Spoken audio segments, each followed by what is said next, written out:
A União Planetária, em parceria com a Sociedade Teosófica, vem apresentando uma série de programas sobre o Encontro para a Nova Consciência, que acontece anualmente no período do Carnaval, em Campina Grande, na Paraíba.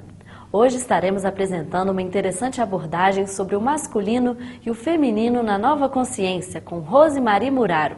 Em seguida, o iogue professor Hermógenes falará sobre a ética que salvará o mundo. Na última década do segundo milênio, nos anos 90, o PIB mundial, Produto Interno Bruto do mundo, cresceu 2 vezes, de 13 para 27 trilhões de dólares. Mas a pobreza no mundo cresceu 10 vezes. E essa é a pior perversão da espécie humana. O dinheiro do mundo está cada vez na mão de menos pessoas. E quando o FMI empresta dinheiro para países pobres, ele empresta dinheiro para a gente pagar vagabundo internacional que cobra um juro escorchante. Então eu acho que se a gente não for para outras estruturas políticas, sociais e econômicas, a gente não reverte esse processo de destruição. Quer dizer, o processo de destruição da natureza, ele é causado por um processo de destruição da espécie humana, em que é a única espécie do planeta Terra que luta entre si. É o mais forte que ganha, o outro morre. Ou você mata ou você morre dentro da sua própria espécie. É a única espécie animal que faz isso. O mundo se acelera de uma tal maneira que primeiro ele começa em lentíssimas velocidades, depois essas velocidades elas vão ficando cada vez mais rápidas até terminar numa explosão. E essa curva é uma curva matemática que todo mundo conhece, ela se chama, quem sabe matemática, ela se chama exponencial, em que as coisas não se somam nem se multiplicam, mas elas viram potência. A última casa da exponencial, conforme a gente vai vivendo ela, na história ela vai sendo cada vez menor e cada vez mais cheia de fatos, mais cheia de velocidade, mais cheia de relevância. Nós já estamos numa velocidade tecnológica que o cérebro humano já não aguenta. Nós começamos, a primeira fase do mundo foi 1,5 milhão de anos, depois virou 400 mil, depois virou 10 mil, foi o mundo agrário, quando começa, eu desenvolvo nesse livro, não vou ter tempo, porque eu quero falar sobre homem e mulher, e isso aqui é fundamental.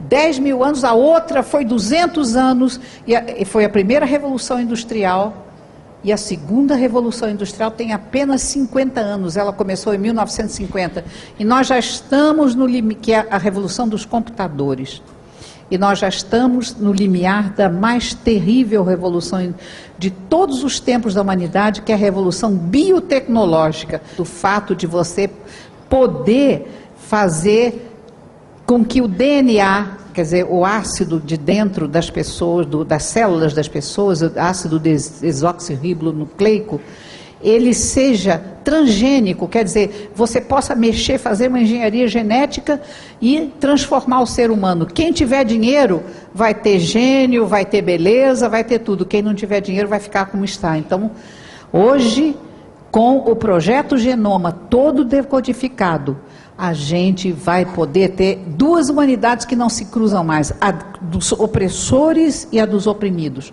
É esse o meu grande medo, que o que está por vir, e para esta década, é uma grande transformação na humanidade. A não ser que a gente consiga mudar esse destino da humanidade. Quer dizer, a gente...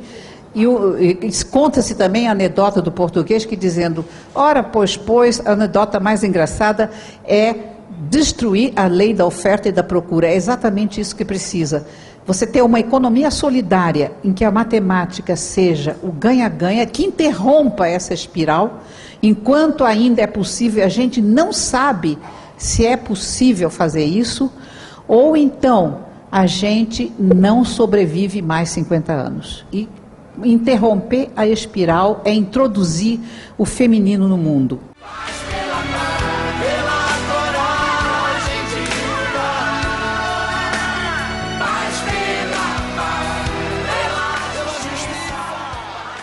A minha proposta é muito ousada. uma ética que salvará o mundo. Vocês não acham que o mundo está doente? Uma enfermidade terrível. Vocês não acham que é uma hora de agonia para a humanidade? Por quê? O que é que está faltando que gerou todo esse sofrimento? Eu encontro resposta. Falta de ética. Nós vivemos sem ética. Basta que volte a ética, o mundo terá solução. Nós temos uma carência de ética. Por quê? Porque predomina o egoísmo. O ego, no meu caso, chama-se Hermógenes, né? O ego pessoal. Vocês todos são egos. Quando a gente perde a noção do que realmente nós somos, que nós somos o Ser Supremo, um só. Quando nós perdemos a noção que nós somos o mar e ficamos na convicção de que somos ondas individuais, começou toda a desgraça.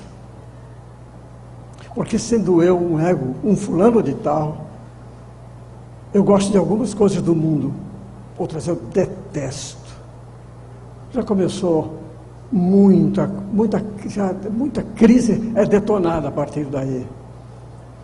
Vocês leram os jornais de hoje, vocês devem ter notícias várias sobre o excesso de ambição, o excesso de cinismo, o excesso de querer tomar de alguém, o excesso de desejos, de apegos a coisas que transitam em nossa vida, que por mais que acumulemos, não conseguimos reter na hora da morte. O ego, se gosta de alguma coisa, se apega a ela e luta para conseguir aumentar o seu patrimônio daquela coisa, o desfrute daquela coisa. E tudo aquilo que vem a criar obstáculo a isto, ele detesta.